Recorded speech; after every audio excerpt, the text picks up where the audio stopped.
This slide starts our 1970s unit, and we begin with three different groups or causes, if you will, and the first of those being women's issues, and specifically women's rights.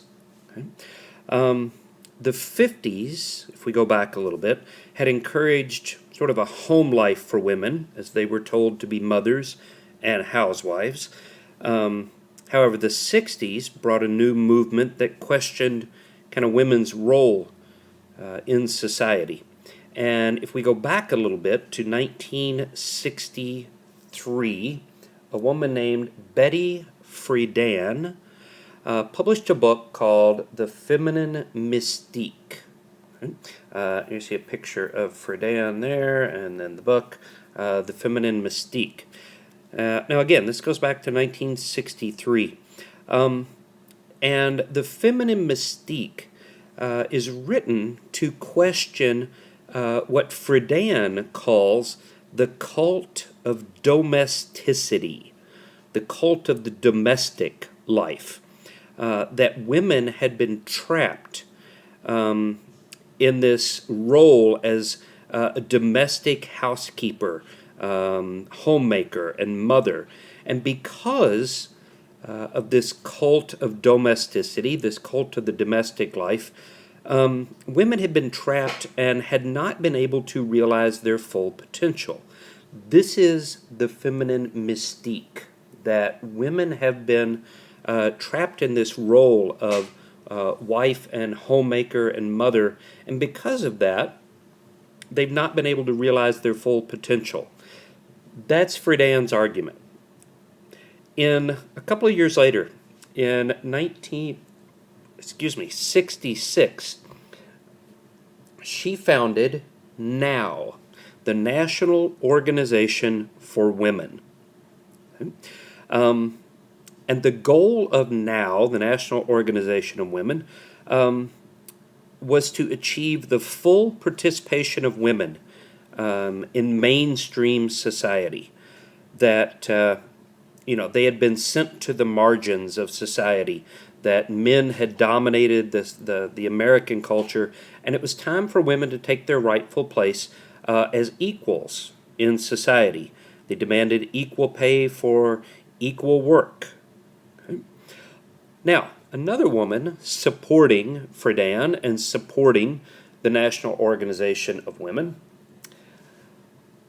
was Gloria Steinem. Okay. In 1972, Steinem founded a magazine that she would call Ms. Magazine. Typically, when men are known as Mr., women, married women at least, had been known as Mrs. Mrs. Tom Smith, Mrs. Bob Jones, and so forth. That somehow when you became a married woman, you gave up your own identity and took the role, the identity rather, of your husband, and you were known as Mrs. Well, Steinem argues that women should not have to give up their own identity, and with that comes a new title, Ms. Ms. Barbara Smith, Ms. Susan Jones. They don't have to be known by their husband. They can forge their own identity. Ms. Magazine is still around today, still being published. Okay? And again, the sort of the equal pay for equal work argument. In 1972, when Steinem founded Ms. Magazine, for every dollar a man made, women made 59 cents for doing the same job. So barely half of what men were being paid. Now, the ultimate goal of the feminist movement, and this is really when the word feminism comes into vogue, is in the 70s here. The ultimate goal of the feminist movement is the ERA, the Equal Rights Amendment. This amendment was first proposed way back in 1923, shortly after women got the right to vote. It simply says equality of rights under the law shall not be denied or abridged on account of sex. So you can't deny me my rights simply because I'm I'm a woman. That's the argument of the Equal Rights Amendment. Now, here's how this works. It was reintroduced when we get into this time period and passed by Congress in 1972.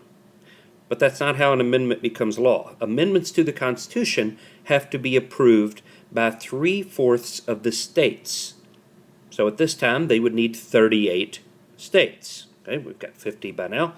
So you need 38 states to approve the amendment for it to become law. Doesn't matter what Congress says. Amendments have to be approved by the people. It had 10 years to be passed, or approved, rather, by the states. Congress passed it in 1972. So that meant by 1982 that they had to get 38 states to approve it.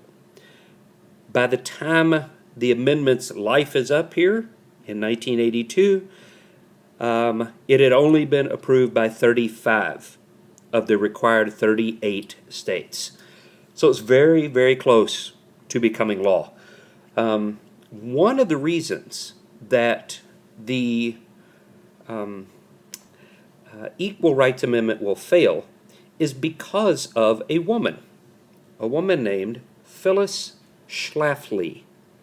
Phyllis Schlafly. And here you see a picture of Schlafly over here. She will lead what's known as the Stop the ERA movement. Okay.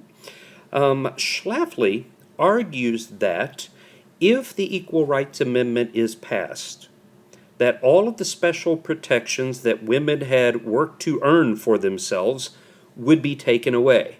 So workplace safety laws, that women are not required to do the same type of physical labor that men are.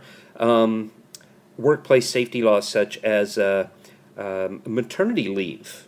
Women had worked to get the right to have partial paid maternity leave when they had a baby.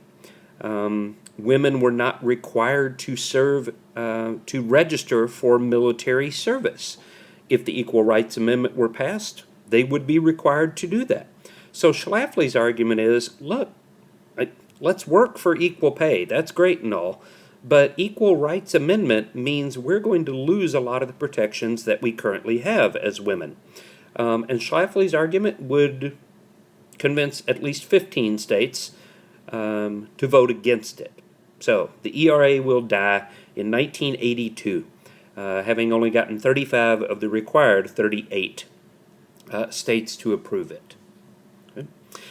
Now, the other big topic we have to talk about here, if we're talking about women, is abortion. Okay. By 1960, there was no federal law regulating abortion. So some states banned it entirely. Some states approved it. Those who banned it, we ended up with black market abortions performed in unsanitary, unsafe conditions. So it will all come to a head in 1973 in Texas. Texas banned abortions entirely. So a Texas woman decides to challenge the state law. She comes to be known by the anonymous name of Jane Roe. You know, the male version is obviously John Doe. This is Jane Roe. It's an anonymous name to protect the woman who was filing for this. The case comes to be known as Roe v. Wade, Roe versus Wade, in 1973.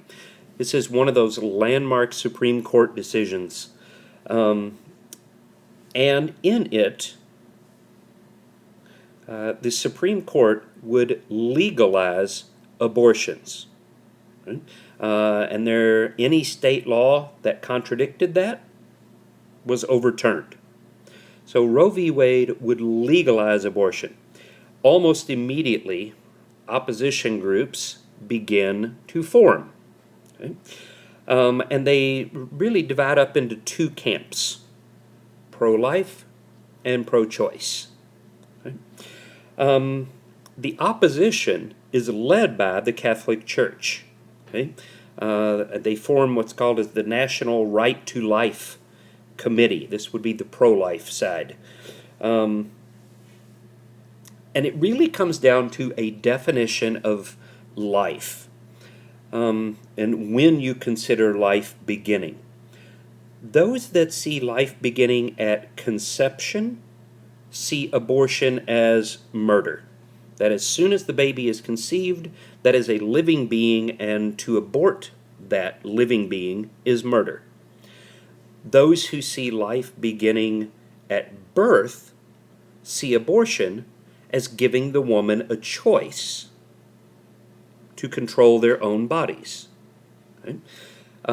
Typically, not always, but typically, Republicans are seen as pro-life, Democrats are seen as pro-choice. Not always, but generally that's how it works out. Right? And again, you are free to believe whichever you want. I'm just telling you what the two sides are and why they believe what they believe. Pro-life people see abortion as murder because life begins at conception. Pro-choice people see abortion as a legal choice for the woman because life begins at birth. It comes down to how you define life and when you see life beginning.